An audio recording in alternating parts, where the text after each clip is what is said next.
1,00,000 మంది శివభక్తులతో కలిసి మహారుద్రాక్ష పూజలో పాల్గొనండి. వెంటనే కాల్ చేసి మీ పేరును నమోదు చేసుకోండి.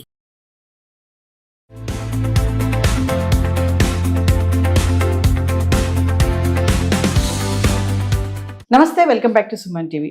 ప్రజెంట్ మనతో పాటు ఉన్నారు TEDx speaker, legendary award winner in real estate, realtor oxygen and founder doctor Nandi Rameshwar Rao. నమస్తే సార్. నమస్తే సార్, సొంతింటి కళను నెరవేర్చుకోవడానికి మరి రాష్ట్ర ప్రభుత్వం 1,00,000 ఇళ్లకి సాకారం చుట్టింది ఇందిరమ్మ ఇళ్ల పథకం. అంటే అసలు దీనికి ఎవరు అర్హులు, దీనికి ఎలా దరఖాస్తు చేసుకోవాలి, అసలు ఏంటి ఇందిరమ్మ ఇళ్ల పథకం అంటే? మరి గతంలో కూడా మనం చాలా ఇలాంటివి చూసాం. మనము ఒక్కసారి దీని గురించి మాట్లాడుకుంటే. మీరు కొనుక్కోలేరు ఇప్పుడు, ఎందుకంటే మీకు ఆల్రెడీ ఇన్కమ్ ట్యాక్స్లు poor people, poor of the poorest. Okay, మన సామెత ఏముంది? Poor people always become poorer, rich people become always rich. ఈ రెండింటికి మధ్యలో ఉంది. పూర్ అంటే ఏంటంటే వాడికి రేషన్ కార్డు బయట ఏదో పింక్ ఉండాలి, కార్ ఉండకూడదు, ఓన్ హౌస్ ఉండకూడదు, వాళ్ళందరూ ఎలిజిబుల్ కాదు.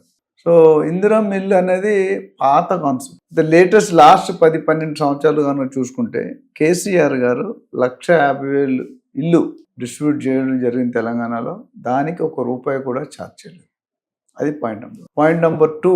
ఇప్పుడు మన రేవంత్ రెడ్డి గారు వచ్చాక దాన్ని బిగ్గెస్ట్గా కాంగ్రెస్ పార్టీ ఇందిరమ్మ ఇల్లు అని పెట్టి 1,00,000కి ప్లాన్ చేస్తున్నాం అన్నారు. 1,00,000 ఇల్లు ఇవ్వడానికి ప్లాన్ చేస్తున్నాం. అంతమంది కేసీఆర్ గారు డబుల్ బెడ్రూమ్ కూడా కొన్ని డిస్ట్రిబ్యూట్ కాలేదు, ఇప్పుడు వాడుకుంటున్నారు. అయితే ఇక్కడ సమస్య ఏంటంటే పూర్ పీపుల్ అన్నాడు ఎవడు రోజుకి 100, 200, 300 సంపాదించారు. అంటే 8 నుండి 10,000 లేదా 7 నుండి 10,000. ఈయనేమంటారు ఇప్పుడు అప్లై చేసుకున్న రూల్స్ ఆల్రెడీ మనకు తెలిసిన, మళ్ళీ ఒకసారి రిపీట్. అప్లై చేసుకోవడం ఏంటంటే you should not own A car, you should not own A house, you should not pay IT, అట్లా కొన్ని కండిషన్. కన్సర్న్ వెబ్సైట్కి వెళ్ళి అందుకని ఆ ఫామ్ తీసుకుని ఫిల్ చేయొచ్చు. Proof of Aadhaar card, proof of ration card, proof of IT, pan card ఉంటే pan, ఇవన్నీ కూడా పెడితే దాన్ని స్క్రూటీని చేస్తారు. అయితే నేను నెక్స్ట్ పాయింట్ ఇంకో పాయింట్ అంటే ఆల్రెడీ ఇందులో 3 కేటగిరీలు ఉన్నాయి. ఇప్పుడు ఇందిరమ్మ ఇల్లు అప్లై చేసుకోవాలి. ఎవరు అప్లై ఆల్రెడీ అప్లై చేసుకొని ప్లాట్ అలర్ట్ అయ్యి ఇల్లు కట్టుకోకుండా ఉండేది ఒక సెక్షన్ ఉంది. అర్థమైందా? ప్లాట్ అలర్ట్ అయ్యి ఇల్లు మాత్రం కట్టుకోలేదు. రెండోది మీరు అప్లై చేసుకొని గెస్టెడ్ వెరిఫికేషన్ కూడా ఆగిపోయింది. అంటే అప్లై చేస్తున్నారు, మీకు అలొకేట్ అవ్వడానికి వెరిఫికేషన్ అవ్వాలి. ఆ వెరిఫికేషన్ అవ్వలేదు, వెరిఫికేషన్ దగ్గర ఆ వెరిఫికేషన్ గెస్టెడ్ అంటే ఎవరు? కలెక్టర్ కావచ్చు, ఎంఆర్ఓ కావచ్చు, రకరకాల ఆ 4 వెరిఫై చేసి స్టాంప్ ముద్ర వేస్తారు, యూ గాట్ ది ప్లాట్ అండి. మూడో కేటగిరీ కొత్తగా అప్లై చేసుకున్నారు. అది సెకండ్ కేటగిరీలో ఎవరైతే గెజిటెడ్ ఆఫీసర్ వెరిఫికేషన్ వెయిట్ లిస్ట్లో ఉన్నాయో వాళ్ళు కూడా పెట్టుకోవచ్చు అనేది పాయింట్ కొత్తగా. అంటే వాళ్ళు అక్కడ వస్తుందో తెలియదు, యాక్సెప్ట్ చేశారు కానీ అలాట్ చేయలేదు. Allotment is different, acceptance is different. So వాళ్ళు కూడా ఈ కొత్త దాంట్లో కావాలంటే పెట్టుకోవాలి. అక్కడ డౌట్ ఉంటే, డౌట్ లేదు, మీరు టాప్ 30 లిస్ట్ ఉంటే వస్తారు. సపోజ్ 30,000 ఉంటే రాకపోవచ్చు. అదే ఒకటి. అది ఇక్కడ ఇష్యూ ఎందుకు అవుతుందంటే గవర్నమెంట్లో బర్నింగ్ టాపిక్, పేదవాడు 6 లక్షలు కట్టగలడా? 6 లక్షలు అంటే మీకు పెద్ద అమౌంట్. వాళ్ళు ఆ 10,000 ఏం బతుకుతాడు, ఏం తింటాడు, ఏ రెంట్ కడతాడు, ఏమీ కడతాడు. ఇంకా దీనికంటే ముందు ఇంకో ప్రొసీజర్ ఏం పెట్టాడంటే మీరు అప్లై చేసుకోవాలంటే మీ సేవ, ఈ సేవ కొన్ని డైరెక్ట్ పెట్టుకోవచ్చు. ₹10,000 ఈఎండి అంటాం, అడ్వాన్స్ కట్టాలి. మీకు అలొకేట్ అవుతుందో లేదో తెలియదు, 10,000 కట్టాలి. 10,000 కట్టాలి. ₹100 అప్లికేషన్ ఫామ్, ₹62 ఈ సేవా కార్యం. అంటే 10,000 + 100 + 62 160 వస్తుంది. సో అక్కడ ఏముందంటే ఒక క్లారిటీ ఇవ్వలేదు గవర్నమెంట్. వాట్సాప్ నెంబర్లో పంపించండి అంటున్నారు డబ్బులు. జనరల్గా మనం కట్టేటప్పుడు బ్యాంక్ అకౌంట్ నుండి కడతాం, మరి వాట్సాప్ అకౌంట్లో ఎందుకు పంపించారు? మేబీ వాళ్ళు ఆపరేటింగ్ ఛాలెంజెస్ ఉన్నాయి అని అనుకుంటున్నారు. వాళ్ళు ఏమంటారు, మాకు తిరిగి ఇవ్వడం ఈజీ అవుతుంది, మేము బ్యాంక్ అకౌంట్ అంటే ఒక అకౌంట్ పోతే ఇంకో అకౌంట్ పడిపోద్ది అని అన్నారు. అది ఎంతవరకు? ప్లస్ ఇంకొక పాయింట్, తిరిగి ఎవరికైతే ఎలికేట్ కలదో తిరిగి ఇస్తా ఉన్నారు. మంచి పాయింట్. ఎప్పుడు ఇస్తామని చెప్పలేదు. ఇప్పుడు 1,00,000 మంది అప్లై చేస్తారు అనుకోండి, 1,00,000 మంది అంటే 10 లక్షలు అప్లై చేయాలి. 10 లక్షలు ఇంటూ 10,000 రూపీస్ అంటే కొన్ని కోట్లు. నెలకి కొద్ది ఇంట్రెస్ట్లో తేడా వచ్చేస్తుంది. జనరల్గా నాకేంటంటే 15 to 30 డేస్లో ఇస్తామని రాస్తుంది. జనరల్ టెండరింగ్ సిస్టమ్ ఉంటుంది, ఓపెన్ టెండర్. ఇక్కడ అది రాయలేదు. ఇది ఒక విచారణ. రెండోది 6 లక్షల్లో నీకు ఎలకేట్ అయితే ఇమీడియట్గా ₹1,00,000 కట్టాలి. ఈ 1,00,000 కాకుండా మిగతా 5 లక్షలు కదా, అది 4 విడతల్లో కట్టాలి. 1 ఇయర్లో కంప్లీషన్ అంటున్నారు.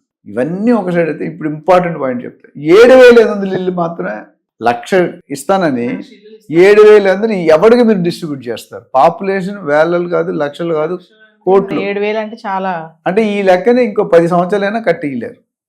అంటే ప్రోటోటైప్ అంటున్నారు, శాంపిల్ లాగా మనం రిహార్సల్ చేస్తాం కదా, ట్రయల్ కోర్టులో ట్రయల్ ఉంటుంది. సో ఒకటి ఇంతమంది జనాలకి వై 7,500 అనేది ఒక question mark which the government has to answer. అయితే వాళ్ళు ఏమనుకుంటారంటే మన అసలు వర్కౌట్ అవుతుంది లేదా, కట్టే వాళ్ళు ఎంతమంది, డ్రాప్ అయ్యే వాళ్ళు ఎంతమంది అనేది. కట్టి డ్రాప్ అయ్యే వాళ్ళు ఉంటారు, కట్టి డ్రాప్ అయ్యి ఉంటారు. ఆ డబ్బులు ₹1,00,000 అందించి ఇప్పుడు రోజుకి 300 సంపాదించేవాడు 8,000-9,000 వేలు సంపాదించిన నెలకి ఒక్కసారి ₹1,00,000 ఎలా తెచ్చిన వాడు బతకాలి, పిల్లలు బతకాలి, రెంట్ కట్టాలి, పిల్లలు చదువు, హార్డ్లీ 50-60 వేలు వచ్చినట్టు కిటకిట కొట్టుకుంటాడు హైదరాబాద్. సో దట్స్ సో ఇవన్నీ కూడా పరిశీలనలో డిస్కషన్ అవుతున్నాయి. అందుకని హాట్ టాపిక్ ఏంటంటే పబ్లిక్లో ఏ డెసిషన్ తీసుకున్నా రఫ్ ఆడేస్తుంది. ఇక 40-45% ఆర్ యూత్ ఓటర్స్.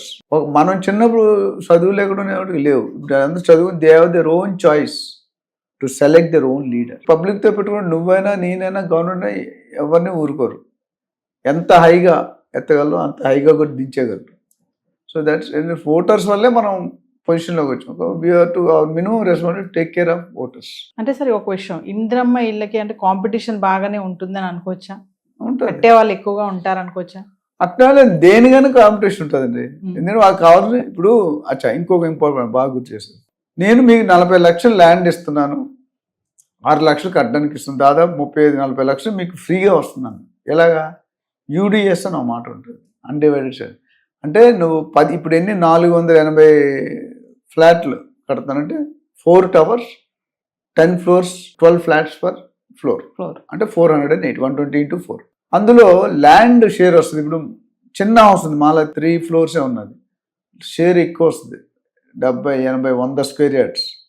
ఇప్పుడు ఇక్కడ 1 స్క్వేర్ యార్డ్ 4 లక్షలు అన్న అంటే అన్ని కోట్లని అర్థం. అక్కడ మనకి హైరైజ్లో 15 లేదా 20 గజాలు వచ్చే అవకాశం ఉంది. సపోజ్ 20 ఇచ్చాడు అనుకోండి, రేవంత్ రెడ్డి అంటే 2 లక్షలు రేట్ ఉంది ఇక్కడ, అంటే ఆ కుక్కటిపల్లి ఇక్కడ అంటే 4.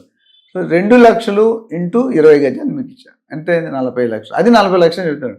కానీ యూడిఎస్ అనేది ఎప్పుడు ఉపయోగపడుతుంది? ఆ బిల్డింగ్ కూలగొట్టినప్పుడు ఉపయోగపడుతుంది. It's all marketing strategy.